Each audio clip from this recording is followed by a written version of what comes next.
We are awakening together. This is our weekly gathering we hold online. For more information, visit our website, awakening-together.org. We'd love to see you there. Good morning, everybody. It's a delight to be here. I am thrilled to be here with you this morning, and for the really the opportunity to look deeply at the issues that we're going to talk about this morning. All right, so let me read to you our statement of purpose. We are an assembly of equals joined in common purpose, awakening to one true self. I'm going to say that again. We're an assembly of equals joined in common purpose, awakening to one true self. Within an appearance of many faiths, many cultures, and many symbols, we seek to discern one truth and to rest in its embrace. The core value I have picked this morning, which should come as no surprise if you heard Shauna say what we're going to talk about. The core value I picked this morning is core value number 3. We accept one true self, which is one presence, just one, which is one presence or being, non-dual, without beginning or end, and absolutely changeless. We live this value by practicing letting go of the belief in the individual self as who we are. That song came to me. A lot of times these messages come to me in song. And that one, it took me a while to pick the other 2 songs for today, but that one was right there. I'm like, this is interesting. This song keeps playing again and again in my head. What's going on? It Keeps You Running is perfect. It's a perfect description of what goes on with the I am bad belief. And I have been praying to be released from the I am bad belief. Funny. That's I realize the retreat we do is called I don't know what it's called. I don't know what it's called. It's called freedom from it. I don't know. But it's funny to me that it comes out that way, released from it, as if it is something that's got a hold of me. And that's how it's felt. So I know we're supposed to do something else here, and that is we're supposed to give thanks. We're supposed to be in prayer. And so let's do that. Let's take this time, close our eyes, and really give gratitude for the opportunity to gather here and just really look deeply at the chains that seem to bind us. I'm really, really grateful for the answer to my prayer and for the opportunity to share the truth that is readily accessible to everyone. I'm grateful for each and every one of you. Amen. And Connie, my dear, sweet, lovely golf playing sister, Connie, we just played in the scramble yesterday. We won 2nd place. Yeah. But Connie is going to be our reader this morning. She is reading from NTI, 1 Timothy chapters 5 and 6. Does that sound right to you, Connie? Okay, I'll turn it over to you. Good morning. NTI, 1 Timothy chapter 5. To love thyself is to love all, and to accept all as you. This is to let go of personhood. For personhood says, I am me, and they are them. But this statement is absolutely false. Look on your brother and your sister, whether they seem older or younger, smarter or more foolish. richer or poorer, more beautiful or more in need. Look on your brother and your sister and accept that they are you. This acceptance is the opening to the release of personhood.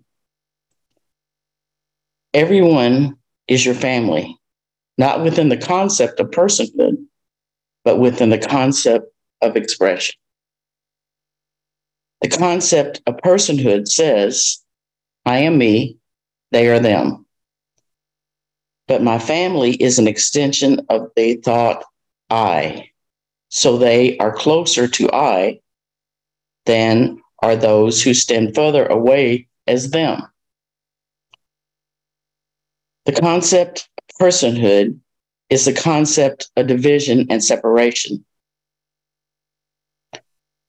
So that even within the idea of my family, I am me and they are them. The concept of expression is the understanding and the acceptance of symbolism. Expression says, this world is an illusion. It is the expression of the freedom of the Son of God. Therefore, everything I see and experience is a symbol of that one expression. As the symbol of one expression, it is also one. Therefore, what seems many is one. This is the meaning of the word family. There is only one family in God because there is only one God. There are no differences among people, and so there are no rules they must follow. This is a simple statement within the release of personhood. Personhood does see differences and rules and expectations, and it makes judgments. But personhood is a measuring stick built to maintain the illusion of separateness. Look at your brother and your sister and the total expression that is your family. Realize it is only an expression of freedom, a desire for experience, and the expression of that desire. It has no rules, and no expectations have been placed on it. You look at your own freedom given you that you may learn the answer to your own curious question. Everything you see and each circumstance is a gift from you to you, and the gift shall continue as long as you ask the question. Everything is a gift, and it is recognized as a gift if it is accepted in this way. But it cannot be seen as a gift when viewed with a measuring stick of personhood. For with that stick held firmly in your hand, you forget who you are, and you forget what you look on. Therefore, you do not recognize your gift, and you separate yourself from it. Look on your gift and rejoice. It is an expression given by you. Its purpose is your own joy, as that is the purpose of freedom. Accept it in joy, and in joy you shall know. Your reward is secure in heaven, and heaven is within your mind now. Heaven is not earned. Heaven is with you, and the awareness of heaven is chosen. But you shall not know heaven if you choose to separate yourself from it. For heaven is looking at you now as the expression of your own freedom. Partiality and favoritism are ticks on the measuring stick of personhood. But love is of all things. Therefore, I urge you to love all things and you will willingly agree to lay down your personhood. Do not judge a symbol of expression as better than or less than you, for all expression is the same. To judge is to forget that the expression you experience is one. To judge is to believe in the false image of person. Do not be hard on yourself with rules and expectations that you believe you must follow. For to be gentle with them, but harsh with yourself, is to separate and maintain the concept of person. Be gentle with it all, for it is all expression. Through the expression of gentleness, the experience of expression shall be gentle also. Let go of the measuring stick. Release the belief in personhood. See one expression as an expression. See one expression as an accepted in joy and gratitude. Expression is merely that which it is, expression. And expression is experienced as it is expressed. And it is expressed just as you accept it to be. NTI, 1 Timothy chapter 6. Teach what you would learn. In order to teach yourself that you are not a person, you must teach others that their personhood is also false. You do this by not believing their personhood yourself. You look beyond their story to the one you know they must be, and that is what you hold in your mind as you listen to them. In this way, you teach yourself what you would learn, and you silently teach it to them also. The mind with which you think is that which you are. But this mind has been covered with a mask of personhood. When you think within the belief in the mask, you believe that which isn't true. When your belief is placed with the false, you experience that which is false, and the false continues to be reiterated. This is like a level of activity occurring at the level of falsehood. It is like a false vibration of something within nothingness. It is existence experiencing itself as illusion. Your purpose is to shift the frequency of your vibration by removing your focus from the mask. This is to place your twinkle in alignment with its source, which is your truth. Stay focused on your heart, and you remain in alignment with your source. This is to shift your vibration also. As the vibration is shifted, awareness shifts, and that which is strong in awareness becomes weaker. To shift awareness is like changing frequencies. So that which was strong changes. In this way, you shift from a focus on personhood to the love of our truth by quietening the mind and slowing the vibration of the false. A shift in frequency is a shift in vibration. You are the mind that thinks, and a shift in vibration accompanied by a change in the frequency of thought. To assist in this shift, focus your thoughts.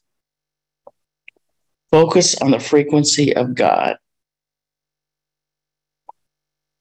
Stay tuned then with God in the mind that is yours. Where you focus, your vibrations shall be. Where your vibration is, that shall be your experience.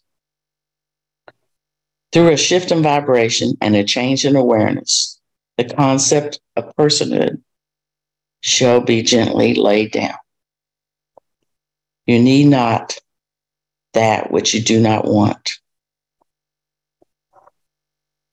When the realization of the heart is the focus, stay focused on the heart. Grace is with you because grace is the love of your heart. Amen. Okay. Thank you, Connie. So I highlighted the whole thing. It's really exciting to just really see what this says, and I just want to read that last paragraph again as a jumping off point. Through a shift in vibration and a change in awareness, the concept of personhood shall be gently laid down. You will not need that which you do not want when the realization of the heart is in focus. Stay focused on the heart. Grace is with you because grace is the love of your heart.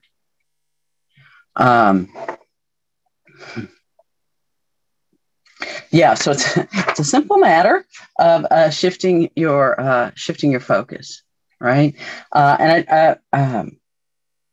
One other thing, let me say, and then because I'm all backwards from where I thought I was going to go. When you're here in 1 Timothy chapter 6, verses 3-5, when your belief is placed with the false, you experience that which is false, and the false continues to be reiterated. It is existence experiencing itself as illusion. And we know this, right? It's like you get to see, you want to see it that way? Okay, great. We'll show you it that way, right? Because of who we are, that's how we experience it, if that's what we want to experience, or if that's what we've indicated we want to experience by giving that our focus, right? So if we want to experience people as people separate, there's more than one thing going on there. If we want that to be our experience, that's the experience that we'll have. So to move out of that experience, we stay focused on our heart, and it says, and remain in alignment with our source. I might say it is, and we bring ourselves back into alignment with our source, right? We shift that focus. And of course, the way Regina has talked about this in the past is we're shifting the frequency from WEGO to WGOD, right? We're just shifting in that frequency. And that is all that's required, which seems ironic to say after, 30 plus years of doing this. That's all that's required, but nonetheless, let me read to you a couple paragraphs from Angelo DeLillo's book, Awake, It's Your Turn, that, I don't know, that kind of brings this together for me, or did bring it together for me. He says, self-referential thoughts are the endless thoughts about me. This me, in the way discursive thoughts function, which just means self-referential thought, by the way. So let me try that again. This me, and the way discursive thoughts function, is a very distorted version of what you are. It is also largely hidden in that it is typically assumed or presupposed inside the content of the various thoughts. It's sort of like joining a television program after it's already begun, and it's assumed you already know the characters, right? So you just take for granted there's a me, right? The content of these self-referential thoughts revolves around my past and my future and my problems and potential solutions. What we don't realize is that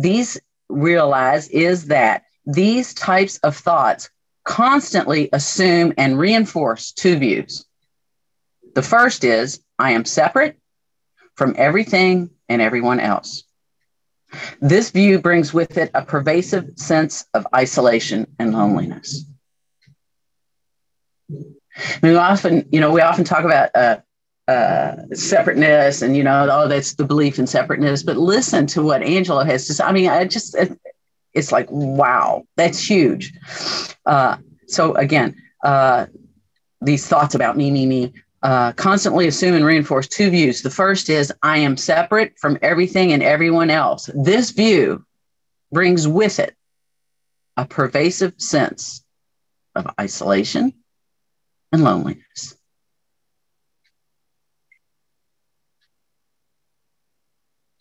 The second view is there is a big problem to solve. And only when I have solved that can I be happy, relaxed, and at peace. Together, these lead to a deepening sense of shame that says, I'm not good enough. Helplessness that says, no matter how much I do, I can never seem to solve the problem of me. And exhaustion. Angelo says, the second point I want to make is that this statement is not suggesting that the mere presence of thoughts is what's causing our unhappiness and pain. The presence of thoughts is in and of itself harmless. It is our relationship with thoughts that is the core issue. It's the way we interact with thoughts that causes all the confusion, doubt, chronic distraction, and that gnawing sense of isolation, in short, suffering. So it's our relationship with thoughts that's the core issue that causes the suffering. Understanding this, we see that there's no need to try to stop thinking or to go to battle with our thoughts. Doing either of these would be counterproductive. As was mentioned, it is our relationship with thought, not the presence of thought, that is the root of the issue. Thus, it is most profitable to investigate the nature of this relationship.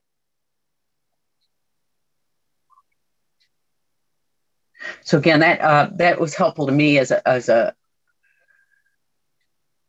well, I read that first and then I found Timothy. I'm like, oh my God. That's a nice summary of what we just heard Connie read to us from Timothy, right? That this whole concept of personhood is, as it says in 1 Timothy, the concept of personhood is the concept of division and separation. And Angelo told us that if we're in separation, the view of being separate from everything and everyone else brings with it a pervasive sense of isolation and loneliness. It not only brings that, but it brings this idea that there's a problem that I can't surmount. And so we're told to let go of the measuring stick. We're told that there are no differences among people, and so there are no rules they must follow. But what do we have? Tons of rules, tons and tons and tons of rules. What I should do, what you should do, what they should do, what, how things should be. We got rules. Oh, we got rules. Right? And we believe them. And we don't question them. And that's where the relationship that Angelo's talking about comes into play, right? So there's rules, right? So the rules run through our heads. So everybody's got rules. Okay, let's just take a step back from that. And just say, is it true? Is it true that there's a rule here? Because I tell you, when you pick up that measuring stick, there's your first problem. You pick up the measuring stick and you measure anybody against it. You measure yourself against it. Okay, you are on the wrong path because people are not going to measure up. You're not going to measure up, or you're going to way exceed, whatever it is. But that measuring stick itself is this object of separation. This measuring stick itself is that thing that makes you feel lonely, isolated, and not good enough. You're just never going to, oh, you missed about that much. You are never going to satisfy, you're not going to be at the top of that scale. And if you do it this day, that's great. But tomorrow you're going to be right back down here. The measuring stick is the problem.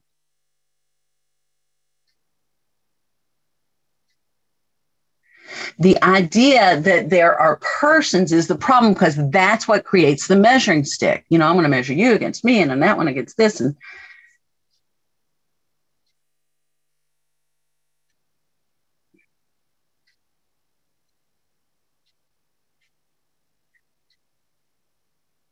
so it occurred to me after looking at some of this stuff, I went, oh my God, this thing about loving what is or letting everything be exactly as it is. Well, guess what that includes? This one. I don't have to keep trying to fix this one. I don't have to keep trying to improve this person. You know why? Because there's no person here. Because that in itself is a misperception. That is the fundamental misperception. That is the perception, the belief in separation. I'm me, y'all are you. That is a very problem.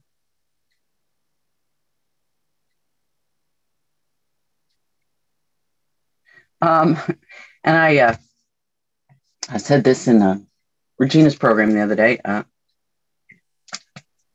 So you may have heard it, but I heard Tara Brock say in a video of hers something, I'm paraphrasing, something to the effect of, if you are believing you're unworthy, you are identifying with the ego. And the ego, by the way, is unworthy. Which, I mean, this belief that there is, I mean, because the ego is this belief in separation, and that is unworthy of your attention. That is, if that's where you're concentrating your awareness, your focus, your efforts, again, you've already traveled down the wrong path. That's the misdirection. That's the distraction. That's the idea that keeps you feeling isolated, lonely, not good enough, unfixable, fundamentally flawed. That is the very issue. So, I can sit here after 30 plus years and go, oh my God, I still have the I am bad belief. How am I going to get rid of that? Oh, I will never get this. Yeah, I will never get this. I will never get it.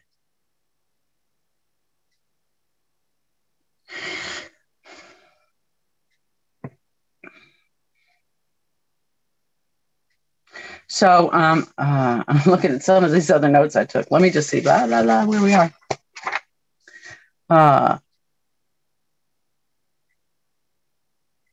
So let me go through a few things here from the reading that I highlighted every sentence in. To love thyself, right? It's the opposite of the I am bad belief. To love thyself. To love thyself. This is the first sentence in 1 Timothy chapter 5. To love thyself is to love all and to accept all as you. It's really to grok, as I heard my friend Cindy say the other day, it's to grok that there's only one thing going on here.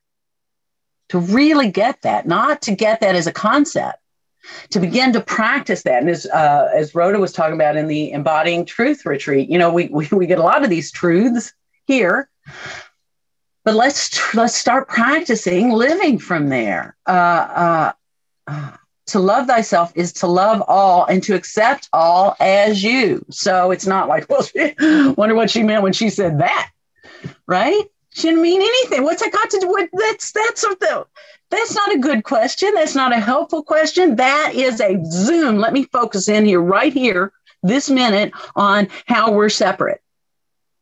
What that separate person had to say about me and what that means about me and how I might, again, it's like, let's catch this. Let's nip this in the bud. Let's get it when it gets said in the head. It doesn't mean anything. It means it's an expression of the one thing, the only one thing that's going on here. It's an expression of the one. And there's an expression of the one that's seemingly going on over here. And I'm talking spatially even seems to split it up. But it's just an expression. She couldn't be talking about me because there's no me to talk about. And in fact, there's no she to be talking. Right? There's only one thing going on here. To love thyself is to love all and to accept all as you. Personhood says, I am me and they are them. But 1 Timothy tells us this statement is absolutely false. I mean, let's talk about fundamentals. Let's get down to it. This idea, this statement, this belief in personhood, which says I am me and they are them, is absolutely false. Do we treat it like it's false? Hell no. We treat it like she said something that I ought to be offended about. Or we treat it like oh God, she's doing such a great job. Wish I could do that. Right? We don't treat it as if there's only one thing going on here. We treat it as, okay, here, you're my measuring stick, one way or the other. How am I measuring up? We treat it as if there's more than one thing going on here. Look on your brother and your sister and accept that they are you. This acceptance is the opening to the release of personhood.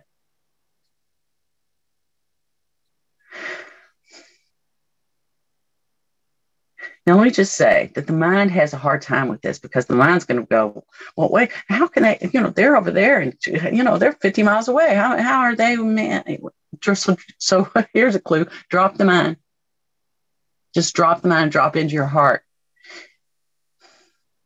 and take this from there. Then look on your brother and your sister and accept that they're you. The heart knows what that means. And that acceptance within the heart, within the moment, within each moment, is the opening to the release of personhood. Then First Timothy goes on to contrast these two ways of being in the world. The first says the concept of personhood is the concept of division and separation. The second, the concept of expression, is the understanding and acceptance of symbolism. Expression says this world is an illusion. It's the expression of the freedom of the Son of God. Therefore, everything I see and experience is a symbol of that one expression. As the symbol of one expression, it is also one. There's only one thing going on here. There are no differences among people. There are no rules they must follow. Personhood does see differences in rules and expectations, and it makes judgments. That is the measuring stick. Look at your brother and your sister. Realize it's only an expression of freedom, a desire for experience, and an expression of that desire. That is all that's going on here. It has no rules and no expectations. First Timothy tells us that everything's a gift, but it cannot be seen as a gift when viewed with the measuring stick of personhood. It's not a gift, it's an affront. Right? I mean, it's telling me what I'm not.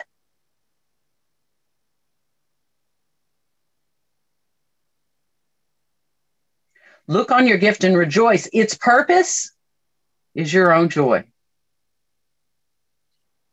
That's it. Its purpose is not that you give a better homily than somebody else. Its purpose is not that you hit a better golf shot than somebody else. Guess what it is? Its purpose is joy. That's it. Where's the measuring stick in that? Are you having a good time?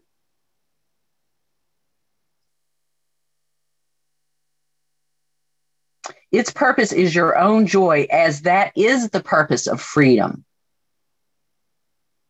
Look on the gift and rejoice. Don't look on the gift and pick it apart. And then this. Heaven is not earned. Your reward is secure in heaven, and heaven is within your mind now.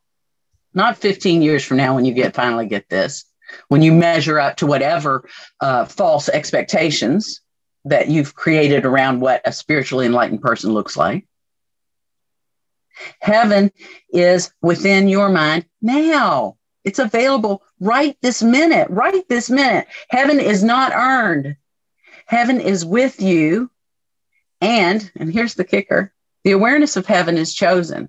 So if you want to pretend that you're a separate person in a world of separate people, and one of these days you'll get it, and you're gonna earn heaven, you're gonna get there.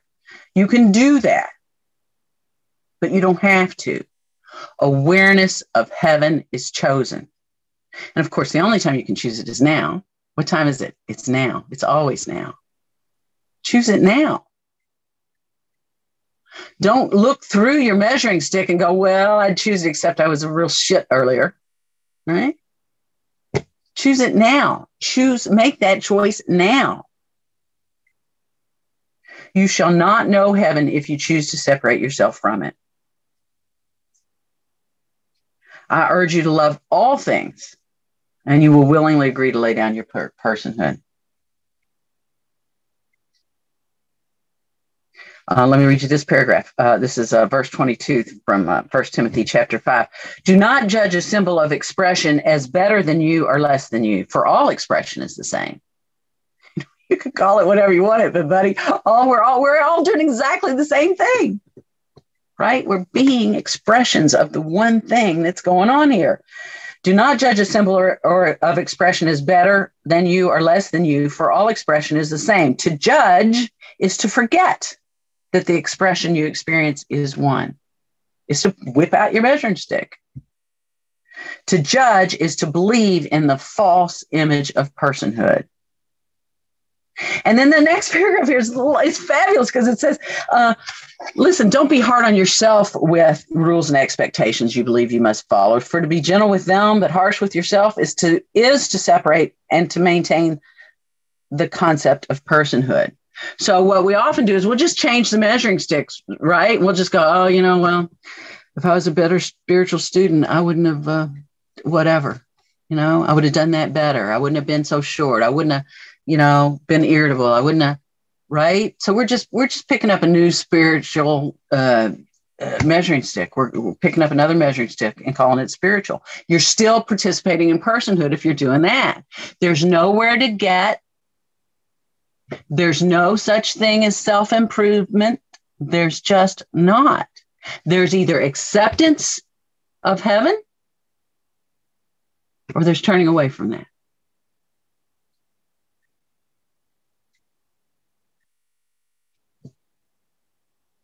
Be gentle with it all, for it's all expression.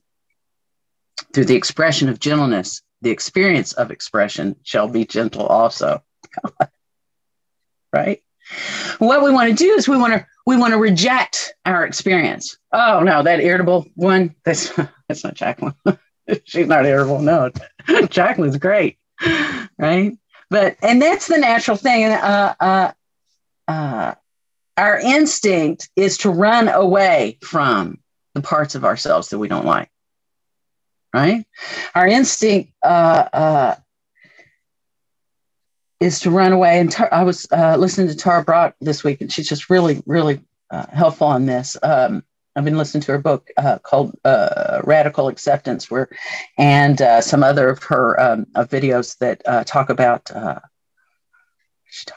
the trance of unworthiness is what she calls it. But she says our instinct is to run away, and running away merely deepens the trance. Right? Because we think it's a part of our person, right? And it's like, oh, right? So you're solidifying it. If you're running away from it, you're going, that's real, and I got to get the hell away from it, right? Or I have to deny that that's the truth of this person. She says, by running from what we fear, we feed the darkness.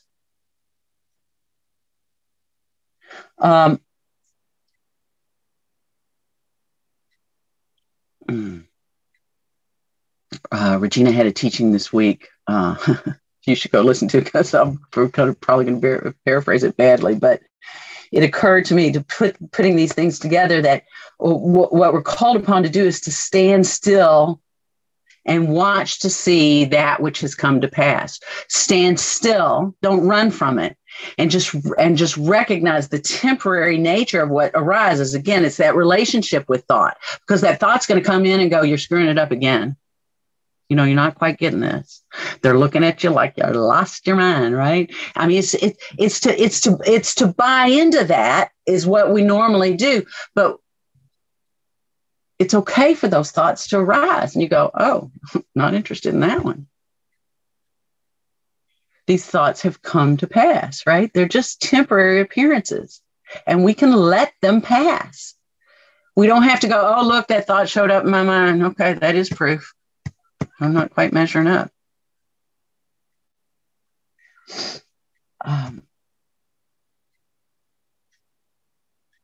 What Tara said was, by running from what we fear, we feed the darkness. We solidify our identity as fearful, as a fundamentally flawed self. That's what we do when we run from it. What we're called upon to do, what we can do, is to pay attention instead of reacting. Pay attention. Right? Those are our two options. I can pay attention. Those are my two options. Don't deny it. See that it's there and go, oh, I can see that thought that wants my attention. And listen, it's easy for me to sit here at this desk this morning and say this to you, but man, when that comes up and grabs you like that, and I had an experience of that. Connie and I had an experience of that on the golf course yesterday. She said something, I don't know, didn't matter, it wasn't relevant, didn't mean anything.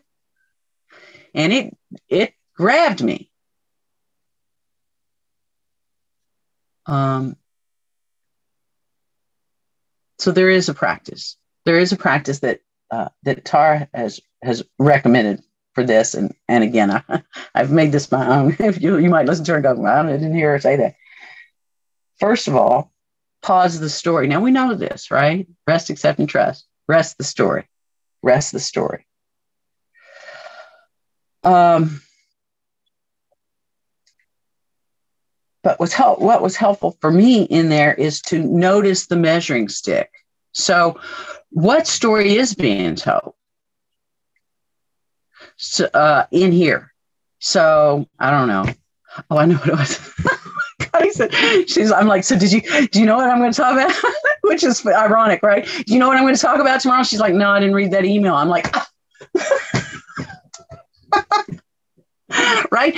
So it wasn't what she said, of course. That was the problem. It was the story I was telling about. Oh, it's not even important enough to you to look at that, oh, poor me, and, make 5 minutes for me and read my email, right? So there's a story going on there. What's the measuring stick, right? What's the story that's being told? I have to look underneath. So I have to pause the story. I got to quit just listening to the story, pause, right? And go, okay, there's a story here. What story is being told?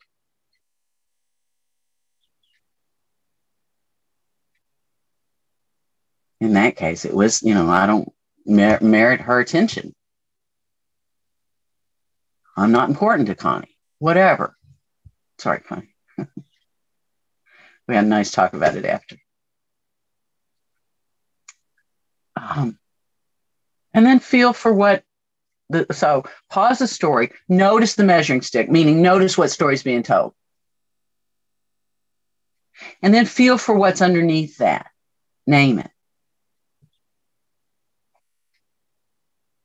That scares me. That seems to provide proof that I'm unlovable. Right? That's what's underneath the she's blowing me off story. Really be with what's there. And it's not, I feel unlovable. I'm terrified of not being loved. Right? I mean, really get in there and be with that story. What is going on here? Oh my God, if I'm terrified of me, well, it's no wonder I'm like, ah! Or some simple statement. I haven't read that email yet. I'm in terror that it's true that I'm not lovable. So pause the story. Notice the measuring stick. What story is being told? Then feel for what's underneath it and name it. Just name it. And Connie and I, we walked from number 2 green to number 3 tee and just had a lovely conversation where I took that opportunity to name it, to say it out loud. This is what's going on.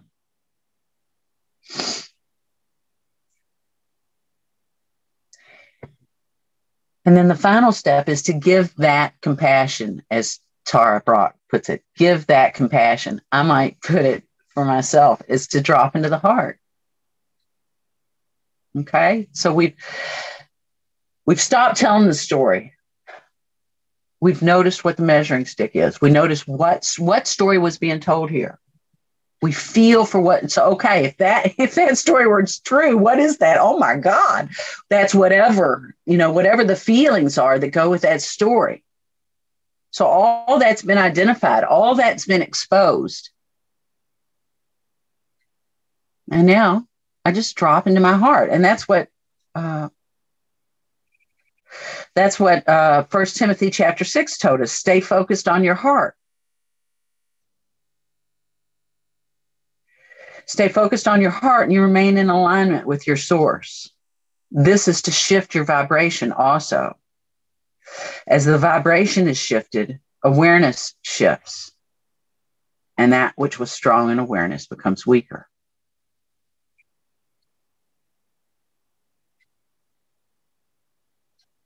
Where you focus, your vibration shall be. Where your vibration is, that shall be your experience. And I got to tell you that I could not have gone from, what do you mean you didn't even bother to read the email, to my heart? That was a bridge too far. It's a gap too wide. So I had to, and I don't know what your experience is or what your experience will be, but I know that I had to really walk through those steps in order for my heart to be accessible to me at that time. I just couldn't get there without that.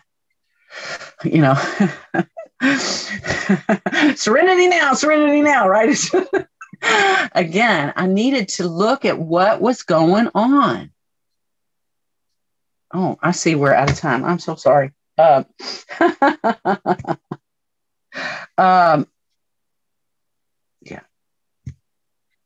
So put down the measuring stick. Pause the story. Notice the measuring stick. Feel for what is underneath that. Name it. And give that compassion or drop into your heart. Stay focused on the heart. Grace is with you because grace is the love of your heart. You can't get it wrong. You drop into the heart. Okay. Thanks for letting me talk so long. I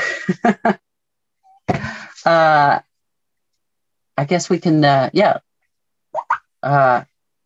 we can take comments. I think, Shauna, do you think that's the way to go at this point? Comment song. Let's do the comments. If anybody would like to say something, we would love for you to do that. I have to say, well done. That was amazing. I have to tell you that that those two, Timothy 1 and 2, like saved my life so many times because I had to read it over and over. The way you conducted this homily was outstanding, and the clarity comes right through to my heart. And all I can say is thank you. Thank you, Sharon. Rana? Oh, and Connie, I'm sorry, you were hidden. I'll get to you in a second. Go ahead, Connie. Okay, Connie, you're on. When we were on the golf course yesterday, we came up to this tee and I think Jacquelyn hit first, and she just crushed the ball. I mean, crushed it. It went, and we were sitting there, and one of our teammates said, "Oh, well, I think I'll just quit and go home." And I looked at her and I said, "We're on the same team." And it just occurs to me that that's his message. We're all on the same team. And to see ourselves any other way is not the way.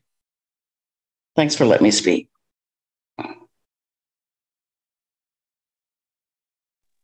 Thank you, Connie. Perfect. Rana? Hi, Jacquelyn. Hello, everybody. Thank you so much. There's something really near and dear to my heart. I brought a couple of seemingly other beings with me to the gathering this morning, and it was just the most perfect introduction into what I'm discovering here. And I'm so grateful for your message. My one-liner from you is, look on the gift and rejoice, or pick it apart. That's what I will be pointing and watching out for today. Thank you. Thank you, everyone. Thank you, Jacquelyn. Oh, did you want to say something else? Go ahead. No, I just want to again say thank you and remind folks that they can donate and that you're going to post a link in the chat room. Oh, that's right. Oh, do you have it? No. Okay. You can go to our website on the main menu bar, click donate, and donate there if you want. If you choose to do that. Thank you all very much. I love you all. I appreciate the opportunity. Been watching our online gathering. It happens weekly on Sundays at 10:15 a.m. Eastern Time. To join us live in the sanctuary, visit our website, awakening-together.org. You'll want to click on Online Sanctuary in the main menu, and then in the drop-down menu, look for How to Enter the Sanctuary. Right there at the top of the page is a clickable link. We'd love to see you in the sanctuary and join with you in fellowship. Thank you again for watching. Also, please know that if you'd like to stay connected via the Awakening Together channel here on YouTube, you can subscribe and hit the bell for more notifications. We hope to see you in the sanctuary.